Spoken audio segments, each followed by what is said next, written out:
All right, welcome to this explainer. Today, we're going to unpack the science behind a massive, multi-million dollar question.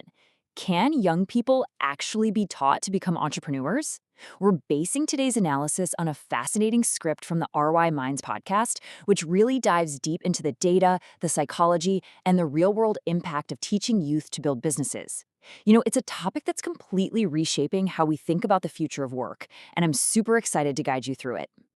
So think about it. Can a classroom really create a founder? Well, in regions like Nigeria, Kenya, and South Africa, where youth unemployment is just a staggering challenge, this isn't some fun philosophical debate. It's a critical economic strategy. Governments and schools are pouring serious resources into these programs, basically holding up entrepreneurship as the ultimate solution to job scarcity. But we really need to know if it actually works.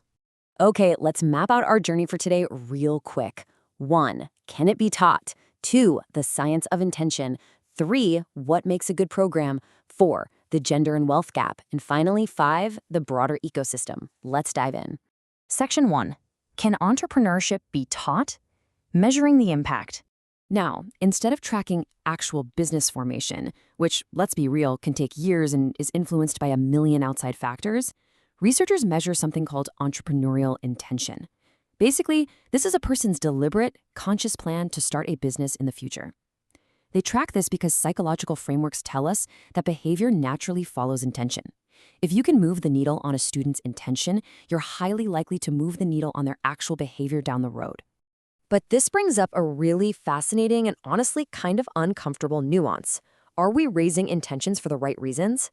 There's a huge difference between opportunity-driven entrepreneurship, where a student genuinely sees a gap in the market and wants to innovate, versus necessity-driven entrepreneurship, where they're starting a business strictly because there are literally zero jobs available. Both paths create founders, sure, but they create wildly different types of businesses with completely different long-term survival rates. Section 2. Science of Intention. The theory of planned behavior. So the psychological mechanisms at play here rely heavily on Isaac Ogden's theory of planned behavior. It basically argues that 3 specific things feed directly into intention. First, your attitude. Like, do you actually think being an entrepreneur is a good life? Second, subjective norms. Does your family actually support this, or are they begging you to just go get a safe desk job?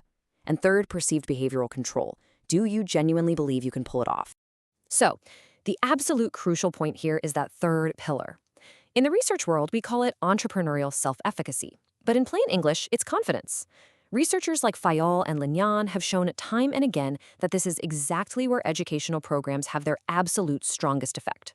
Look, a classroom might not be able to change what your parents think about your career choices, but it can absolutely give you the confidence to know you can build a prototype or successfully pitch an idea. Section 3. Good programs. Building true confidence.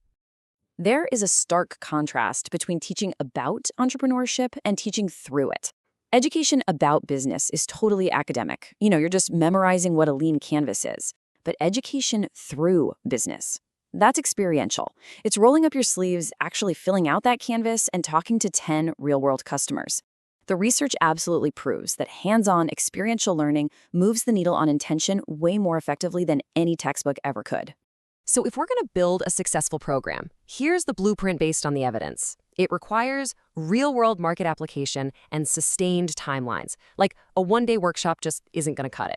But honestly, maybe the most important piece is what researchers call vicarious experiences.